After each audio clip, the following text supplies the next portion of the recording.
प्रभु यीशु मसीह हमारे परमेश्वर के नाम से मैं आप सबका स्वागत करता हूं। आशा करता हूं कि आप सब लोग ठीक होंगे, अच्छे होंगे और प्रभु यीशु मसीह के वचनों में बढ़ रहे होंगे। मैं आप सभी का स्वागत करता हूं इस दूसरे भाग के वीडियो में, जिसका टॉपिक है यीशु भारत आए थे, ये झूठ हमारे कुछ हिंदू भाई और बहन क्यों मानते हैं। कौन सा ऐसा सबूत है जिसे जान के ये ऐसे विचार जो यीशु के विरोध है रखते हैं। जैसे हमने अपने पिछले वीडियो में देखा था कि जिस निकोलस की किताब the unknown life of Jesus Christ के किताब का सहारा लेकर हिंदू यीशु के विरोध बात करते थे, पर सबूतों ने उनको डुबा दिया। और जैसे हमने वादा किया था, एक जाने माने हिंदू स्वामी ने भी ये दावा किया कि यीशु भारत आए थे। पहले जानते हैं कि ऐसा कौन सा सबूत है जिसे इस्तेमाल करके पहले निकोलस ने और फिर स्वामी ने ये दावा किया कि यीशु भारत आए थे।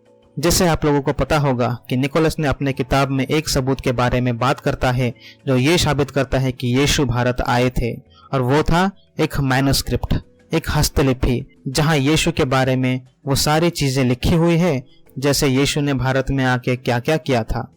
और निकोलस ने यह भी कहा कि उस मैन्युस्क्रिप्ट को खुद चीफ लामा, जो उस मोनेस्ट्री के प्रमुख है, उन्होंने उनको दिखाया। और इसी स्वामी ने भी अपने किताब में ये कहा कि उन्होंने भी वो मैन्युस्क्रिप्ट देखा जहां यीशु के बारे में लिखा गया है। अब सबूत और इस स्वामी के बारे में बताने से पहले मैं आप सबसे एक सवाल पूछना चाहता हूं।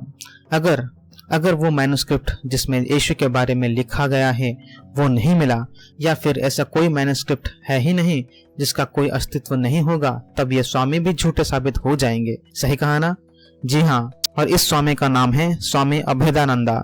अगर ये कोई छोटे मोटे स्वामी होते तो किसी को परवाह नहीं होती, लेकिन ये कोई छोटे मोटे स्वामी नहीं है। ये स्वामी विवेकानंदा के भाई शिष्य थे, यानी स्वामी अभेदानंदा और स्वामी विवेकानंदा के गुरु एक ही हैं। उनका नाम रामकृष्ण परमहंस है। और खुद स्वामी अभेदानंदा 20वीं सदी के सबसे बड़े वेदांता फिलोसफी के स्कॉलर थे। इनके और भी कई बड़े बड़े काम हैं, लेकिन वो जरूरी नहीं है। जरूरी ये है कि ये कोई छोटे मोटे स्वामी नहीं है हिंदुओं के नजर में। और इसी स्वामी अभेदानंदा ने 1922 में यह किताब लिखा, journey into Kashmir and Tibet. और इसी किताब में उन्होंने कहा कि उन्होंने खुद अपनी आंखों से वो मैन्युस्क्रिप्ट देखा है जिसमें यीशु के बारे में लिखा गया है। और सिर्फ स्वामी अभेदानंदा ही नहीं, बल्कि ये सारे लोग, जिसमें आचार्य और डॉक्टर्स भी शामिल है, इन सब ने ये कहा कि यीशु भारत आए थे। और उसका सबूत वो मैन्युस्क्रिप्ट जो हर्मिस मोनेस्ट्री में है।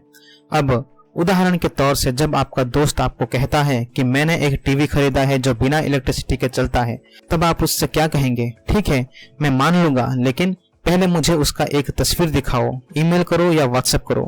वो तस्वीर देखने के बाद मैं तुम्हारी बात मानूंगा। यही कहेंगे ना आप अपने दोस्त से?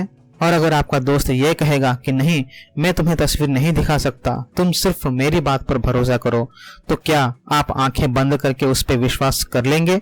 हाँ, अगर ये टीवी जैसे छोटी बात होती तो कुछ फर्क नहीं पड़ता, पर इस मामले में ये लोग जीवित परमेश्वर यीशु के खिलाफ बात करते हैं और करोड़ों मासूम लोगों को झूठ बोल के फुसला रहे हैं अपने धर्म में कन्वर्ट करने के लिए। तो लॉजिक की बात है कि आप हमें उस मैन्युस्क्रिप्ट का एक तस्वीर दिखा दे जहां लिखा गया है कि यीशु भारत आए थे, तब कोई भी मान लेगा कि सचमुच यीशु भारत आए थे। और यही हुआ स्वामी अभेदानंदा के साथ भी। लोगों ने उन्हें सबूत मांगा, तब सबूत इकट्ठा करने के लिए स्वामी अभेदानंदा हर्मिस मोनेस्ट्री पहुंच गए। लेकिन बड़ी दुर्भाग्य की बात है हिंदुओं के लिए कि स्वामी अभेदानंदा ने अपने इस किताब में एक भी तस्वीर नहीं दिखाया उस मैन्युस्क्रिप्ट का जो ये साबित करे कि यीशु भारत आए थे। उन्होंने कई सारे तस्वीर लिए, जैसे कि कैसे वो बर्फ में चल रहे हैं, कैसे उन्होंने लामा के साथ बर्फ के पहाड़ों में घूमने गए। उन्होंने उस मोनेस्ट्री के मेन गेट का भी तस्वीर लिया, पर एक भी तस्वीर उनके किताब में नहीं है उस मैन्युस्क्रिप्ट का। इसका क्या मतलब है दोस्तों? जिसके पास दिमाग है वो समझ गए होंगे कि झूठ बोल के अपने धर्म में कन्वर्ट कैसे करते हैं हमारे हिंदू स्वामी। जैसे स्वामी विवेकानंदा ने झूठ बोला फॉरेनर्स के सामने, और अब उनके सहपाठी स्वामी अभेदानंदा ने भी झूठ बोला। और इससे ये बात तो साबित हो गई कि सिर्फ आजकल के नए हिंदू ही नहीं, बल्कि इनके गुरु और इतने सारे जाने माने हिंदू स्वामी और आचार्य ने भी झूठ बोला।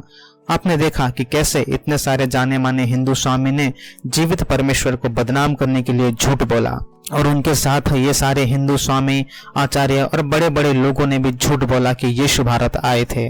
अब सवाल है, हमने देखा था कि निकोलस का मकसद था कि वो यहूदियों के खराब काम को छुपा के उनके नाम को सही करना चाहते थे और इसीलिए उन्होंने झूठ बोला।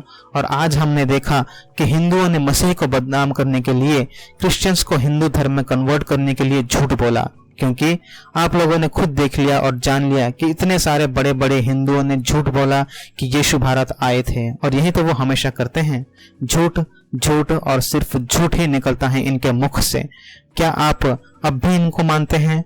आपने देखा कि ये लोगों ने साफ साफ झूठ बोला और पकड़े गए। क्या आप अब भी इन झूठे लोगों पर विश्वास करते हैं? इसका निर्णय मैं आप सब लोग और पूरे देश और पूरी दुनिया के लोगों के ऊपर सौंप रहा हूँ। चुनाव आप करें।